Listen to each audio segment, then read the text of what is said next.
Hoy vamos a hablar de uno de los peloteros que a mí particularmente me llama más la atención, porque francamente me encanta cuando los movimientos que se generan dentro del deporte saltan fuera de los terrenos, saltan fuera de las canchas, en este caso el béisbol, y llegan a otros sectores o a otras personas que normalmente quizás no les gusta tanto, lo que los convierte prácticamente en un fenómeno. Antes de empezar, quiero también agradecer a las personas que han llegado. Sé que ahora somos casi 250 y muchos de los que llegan son por el béisbol de Grandes Ligas, por el video de Osvaldo Guillén. Así que vamos a seguir hablando de venezolanos de la MLB, de la LVP. Y si te gusta también el básquet, te invito a darte una vuelta por los videos que tenemos sobre la Superliga, sobre el dilema de la Superliga y la LPB y todo este contenido que tratamos de hacer diferente. Todos conocemos esta canción.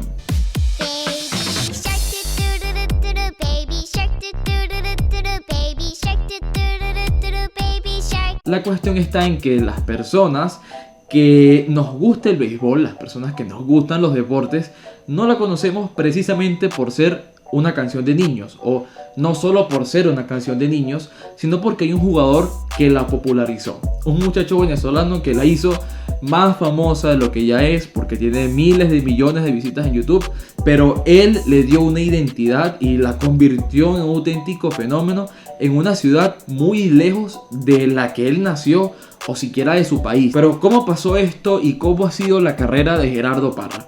Gerardo Parra nació en Santa Bárbara del Zulia, que es una localidad que está un poco alejada de la capital. A Gerardo le dicen y le han dicho siempre el YOLO. ¿Por qué le dicen el YOLO? Porque su abuela se llamaba Yolanda y era una persona muy conocida en su entorno. Entonces desde pequeño se le conoció como el YOLO y así se quedó. Para entender un poco, como digo, su historia o la historia de Baby Shark, vamos a también adentrarnos en la historia de Gerardo Parra. Gerardo Parra firmó o debutó a las Grandes Ligas en 2009 con los Cascabeles de Arizona, con Arizona Diamondbacks. Al principio quizás no estaba en el papel que hiciera tanto ruido en sus primeros juegos. Sin ir muy lejos, es uno de los pocos peloteros que en su primer turno en la historia de las Grandes Ligas dio jonrón. Y no solo eso, sino que tuvo 5 juegos con al menos una carrera impulsada, lo que es un inicio bastante positivo para cualquier pelotero, y se perfilaba un futuro bastante bueno dentro de las Grandes Ligas. Sin embargo, ya Gerardo había tenido experiencia como pelotero profesional, había jugado con las Águilas del Zulia y estuvo desde la temporada 2005-2006, en la que debutó con tan solo 18 añitos y tuvo números excelentes conforme fueron pasando los años, hasta la 2007-2008, que quizás fue una de sus mejores campañas en Venezuela. Tuvo 246 turnos, dio 81 imparables, 20 dobles, 7 jonrones. Creo que fue una temporada excelente a nivel personal para un muchacho que para ese punto no pasaba de los 22 años y estaba haciendo ya bastante ruido. Volviendo a las Grandes Ligas, en 2009 tuvo una temporada también muy buena. Si bien es cierto que Gerardo a lo largo de la historia le ha costado un poquito estabilizarse, por decirlo de alguna manera, le ha costado tener un equipo único, poder estar en un conjunto durante años. Ha sido un jugador que no ha tenido malos números, pero para nada. Esto, por ejemplo, quizás le pasó en su momento a Andrés Galarraga, que no pudo estar de por vida con Colorado y tuvo que pasar, o con Montreal. Pasa bastante seguido que los jugadores, pues no existe esa figura, por ejemplo, lo que hay en el fútbol del One Club Man, del jugador que pasa mucho tiempo en un equipo. Hay que recordar que esto es un negocio. Gerardo Parra lo reconoce bastante seguido, que esto es un negocio, que lo importante es generar dinero, que lo importante es ganar, y eso lo ha llevado a tener un paso breve en algunos conjuntos y no estabilizarse por completo. Sin embargo, desde ese mismo año 2009 llamaba la atención su juego defensivo, que era impecable, y sobre todo su buen brazo, que fue puliendo con el tiempo, que fue demostrando. Es un jardinero que te puede hacer out en cualquier base si quiere, que puede colocar la pelota en el pecho prácticamente desde cualquier rincón de los jardines, y esto le valió más adelante en el 2011 ganar su primer Guante de Oro. Para 2013 Gerardo seguía jugando con Arizona y este año consiguió también otro Guante de Oro. Era un jugador, se dice fácil, pero conseguir un guante de oro es una auténtica proeza, y ya para este punto Gerardo tenía dos. Ya tenía buenos números, había tenido una temporada buena, quizás otra no tanto con el Madero, pero siempre estaba allí, siempre estaba poniendo buenas estadísticas. Sin embargo, a la temporada siguiente fue traspasado a Milwaukee. En Milwaukee Gerardo se sintió bien. ¿Y cómo sabemos que Gerardo Parra se sentía bien en Colorado y cuáles fueron sus sensaciones? Porque estamos usando como fuente, de entre otras medios, de entre otros artículos, hay uno que también estamos usando, que es una entrevista que le hizo Luis Ojo en su programa La Estrella Invitada, que estuvo muy buena. Voy a dejar el link abajo en la descripción, porque realmente me reí mucho viéndola, estuvo muy amena, y estamos sacando algunas cositas de ese video. Como dije, se sintió bien con Milwaukee, pero no duró mucho. La siguiente temporada fue traspasado a Baltimore. En Baltimore le costó un poquito al principio adaptarse al picheo de la Liga Americana. Sin embargo, esto no iba a servir o no le iba a durar mucho, porque luego fue traspasado nuevamente, esta vez a Colorado. Con Colorado firmó un contrato de 27.5 millones. Se podía proyectar en los siguientes 3 años en la Gran Carpa. Realmente no le fue mal. Lo que pasa es que, como ya decimos, estabilizarse no es tan sencillo, pero realmente no le fue tan mal. Sin embargo, Colorado en 2018 lo dejó como agente libre y quedaba la posibilidad de entrar a otro equipo. En este momento San Francisco lo toma. Sin embargo, vio muy poca acción, y fue el momento en el que los Nacionales de Washington hicieron un movimiento que a la postre, al final terminaría siendo muy interesante, no solo por lo beisbolístico, sino por otros factores. Gerardo llegó a los Nacionales en 2019. Hay que tomar en cuenta que este es un jugador que no solamente aporta dentro del terreno de juego. No es una persona que solamente llega a jugar béisbol y ya, que eso lo hace muy bien, que fildea muy bien, que batea muy bien, pero Gerardo tiene otras cualidades en el vestuario que, con su personalidad, con su carisma en parte, con su actitud, consigue engranar, consigue ser una buena pieza de cohesión dentro de los dugouts, y esto fue precisamente lo que hizo con los Nacionales.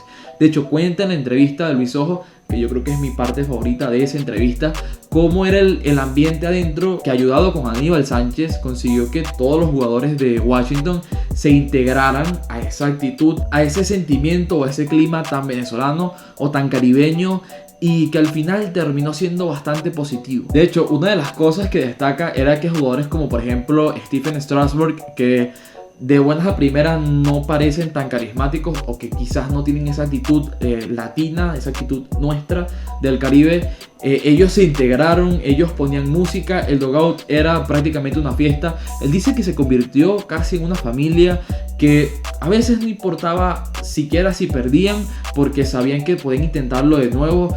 Y él consiguió, quizás no fue solo él, hubo parte de todos, pero él consiguió que ese roster, esté quien esté, sea un jugador de grandes ligas, ya consolidado, sea quien sea, un roster con jugadores excelentes como el mismo Strasburg, como Juan Soto, como Anthony Rendón en su momento, que ese grupo tan colorido, tan diferente, pudiese engranarse y pudiese convertirse en, como ya lo dije, una familia.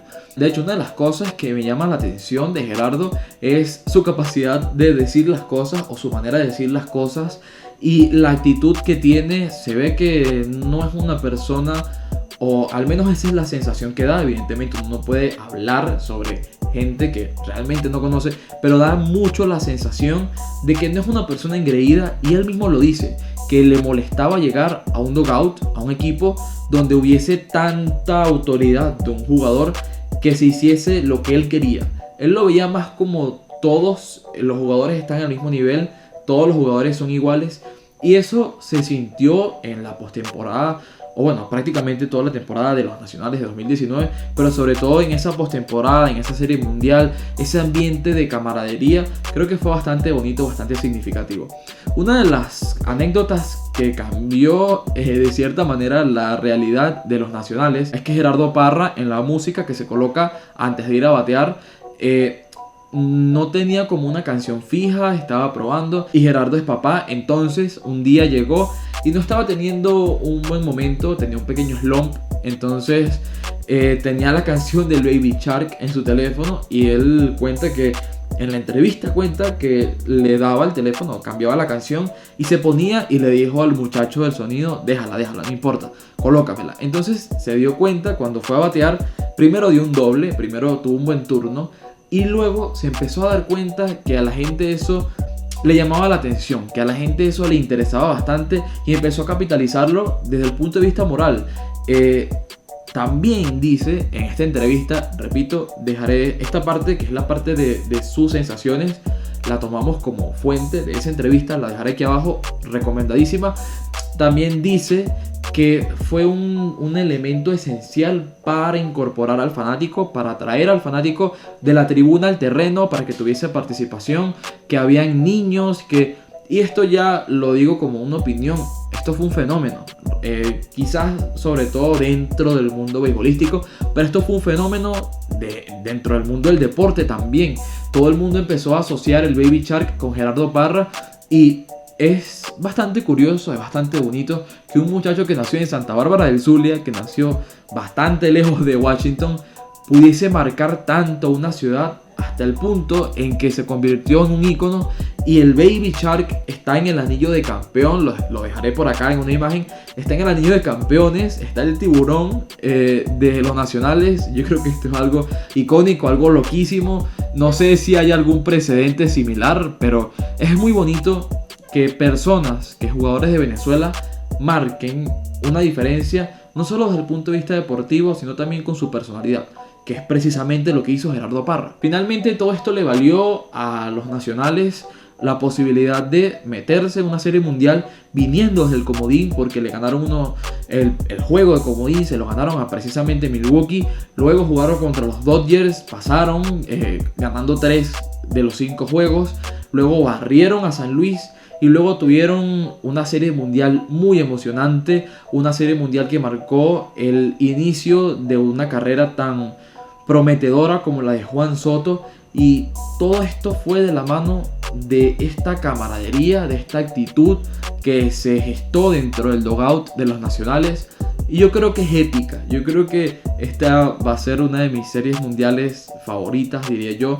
Este es un evento que a mí me llama mucho la atención porque, repito, es algo que pasa dentro del béisbol, pero que marca las cosas que ocurren afuera, y me gustaría que se repitieran este tipo de cuestiones, sobre todo si vienen de la mano de un venezolano. Finalmente Gerardo no renovó con los nacionales, decidió irse al béisbol japonés. No quería renovar sin poder tener garantizado ver más turnos, y bueno, no tuvo la mejor situación posible, sobre todo en el ámbito de salud, en el ámbito de lesiones. Las condiciones no fueron propicias para que le fuese tan bien en Japón, y volvió a los nacionales con un contrato en el que se estipula que si consigue hacer el equipo mayor se le pagará $1 millón. Le deseamos lo mejor a Gerardo Parra. Por supuesto, queremos que tenga una carrera brillante con muchos años. Todavía tiene béisbol para darle al mundo y espero también que pueda volver a jugar en Venezuela. Repito, dejaremos abajo la entrevista de la que tomamos las impresiones de Gerardo, que es una entrevista que también, repito, hizo Luis Ojo, que ha tenido unos momentos bastante interesantes también con su cuenta de Instagram, con su programa La Estrella Invitada. Y bueno, si tienes tiempo también te puedes dar una vuelta y ver otras entrevistas que ha hecho él. Por mi parte, muchas gracias por quedarte, muchas gracias por estar allí. Dejaremos también un link de nuestra página layenasport.com, que es el pilar fundamental de esta experiencia multiplataforma. Si te gustan estos videos, si te gusta todo lo que tiene que ver con venezolanos en grandes ligas, con Superliga, también hablamos un poquito de Liga Fútbol, tratamos de integrar todo en este fenómeno que es el deporte en Venezuela, ignorando algunas veces algunas cuestiones un poquito negativas para poder resaltar lo bueno, para poder resaltar aquellos venezolanos que hacen historia, que tratan de marcar su época con su deporte, con sus acciones. Y bueno, nos veremos en una siguiente oportunidad.